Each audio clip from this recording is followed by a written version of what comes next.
Hello दोस्तों। आपने कहानी के पहले भाग में देखा कि कैसे वर्मा जी अपने दोनों बच्चों में भेदभाव करते हैं और दोनों बेटों की शादी के बाद भी उनका रवैया नहीं बदला।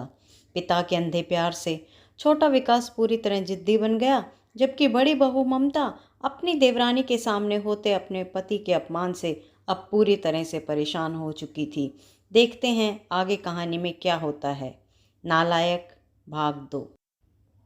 उस दिन ममता नाश्ता बना रही थी। विराट नाश्ता करके ऑफिस जा चुका था। सर्दियों के दिन थे तो वर्मा जी और उनकी धर्मपत्नी भी अपना नाश्ता करके बाहर बैठ धूप सेक रहे थे। सोना और विकास दोनों नाश्ता करने टेबल पर आए तो सोना विकास की शर्ट की तारीफ कर रही थी। विकास ने बताया, भैया लाए थे, मुझे पसंद थी तो मैंने ले ली। अच्छा, तो ये जेठ जी की पसंद है, सोना ने कहा। अरे नहीं, भैया की कहाँ कोई पसंद है, ये तो शायद कोई गिफ्ट वगैरह में मिली होगी, विकास ने जवाब दिया। हाँ, ये तो बिल्कुल सही कहा आपने, कितने दब्बू किस्म के हैं जेठ जी। सही नाम दिया है ससुर जी ने, नालायक। कहकर सोना जोर से हंसी तो विकास भी साथ में ठहाके लगाने लगा। किचन में सब सुन रही ममता से जब बर्दाश्त नहीं हुआ तो उसने बाहर आकर सोना को डांट दिया कि तुम बड़े छोटे का जरा भी लिहाज नहीं है।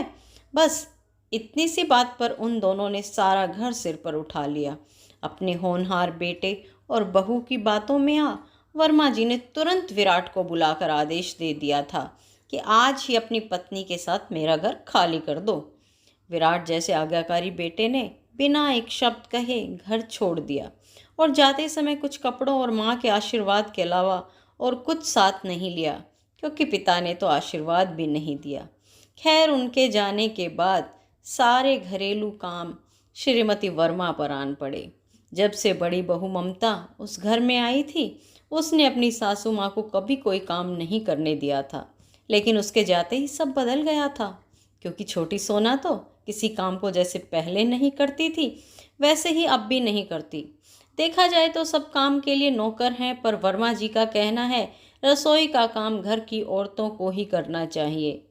बाहर के सारे काम जो विराट बिना बताए कहे कर देता था, अब विकास कहने पर भी नहीं करता। उनका भार अब वर्मा जी के कंधों पर था। खैर, ये सब भी जैसे तैसे चल ही जाता, पर विकास और सोना को किसी की परवाह नहीं थी। उनका न घर में आने का पता था न जाने की खबर। एक दिन कुछ लोग उनके साथ आए। उसने अपने माँ बाप को एक तरफ ले जाकर समझाया कि उसके बॉस के रिश्तेदार हैं, घर बनाना है तो नक्शा बनाने के लिए हमारा घर देखने आए हैं। बात थोड़ी अटपटी थी, पर अपने ही बेटे पर कैसा शक। इसके तकरीबन 2 सप्ताह बाद शाम के समय विकास और सोना दोनों अपने कमरे से बाहर आए तो साथ में एक सूटकेस भी था। उन्होंने बताया कि वे घूमने थाईलैंड जा रहे हैं। पर ऐसे अचानक, पहले बताया भी नहीं, हैरान हुई श्रीमती वर्मा ने कहा। तो विकास ने खींचते हुए कहा, माँ, हम कोई छोटे बच्चे नहीं हैं जो हर काम पूछकर या बताकर करेंगे। ठीक ही तो कह रहा है ये, किसी तरह खुद को संभालते हुए वर्मा जी बोले। उन दोनों को गए 10 दिन हो गए थे, पर कोई भी फ़ोन नहीं आया था, ना ही उनका नंबर लग रहा था। बिजली का बिल भरने के लिए और दूसरे खर्चों के लिए जब वर्मा जी एटीएम से पैसे लेने गए तो बैंक बैलेंस 0 दिखा। तब उन्होंने बैंक जाकर पता किया तो सच्चाई जान उनके होश उड़ गए। तभी उनका फ़ोन बजा। फ़ोन पर उनकी पत्नी ने कहा, आप जल्दी से घर आ जाइए। वे जब घर पहुँचे तो बैठक में वही लोग बैठे मिले जो उस दिन विकास के साथ आए हुए थे। वे कह रहे थे कि विकास ने घर गिरवी रखकर 50 लाख का कर्ज उनसे लिया था और हर महीने किस्त भरने का वादा भी किया था। लेकिन जब पहली किस्त ही समय पर नहीं पहुंची और विकास का फ़ोन भी नहीं मिला तो वे घर आ गए रुपए मांगने। पर जब वर्मा जी ने रुपए न होने की बात कही तो वे धमकी देने लगे कि तभी विराट आ गया। उसने किस्त भरने के लिए शाम तक का वक्त लेकर उन लोगों को विदा किया। पत्नी के पूछने पर वर्मा जी ने बताया कि धोखे से साइन लेकर विकास ने उनका सारा पैसा निकाल लिया। मकान गिरवी रखकर और बैंक का रुपया मिलाकर 1 करोड़ के लगभग रकम बनती है। आखिर इतने रुपए की उसे क्या ज़रूरत आन पड़ी, और वह है कहाँ? वर्मा जी खुद से ही सवाल कर रहे थे। विराट ने उन्हें संभाल कर बिठाया और पानी पिलाकर कोई फ़ोन करने चला गया। वापस आकर उसने जो कुछ बताया उसने वर्मा जी और उनकी पत्नी के होश उड़ा दिए।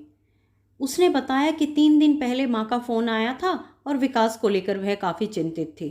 तो उसका पता लगाने मैं उसके दोस्तों के पास गया तो पता चला कि 1 महीने पहले ही वह जॉब छोड़ चुका था और उसने बताया था कि उसकी अमेरिका में जॉब लग गई है। इतना बड़ा धोखा पाकर विराट के माँ बाप टूट चुके थे, पर उसने और उसकी पत्नी ने मिलकर उन्हें संभाल लिया। अपने ऑफिस से लोन लेकर और अपनी सेविंग्स मिलाकर विराट ने घर के पेपर्स छुड़ा लिए और वे सब एक साथ रहने लगे।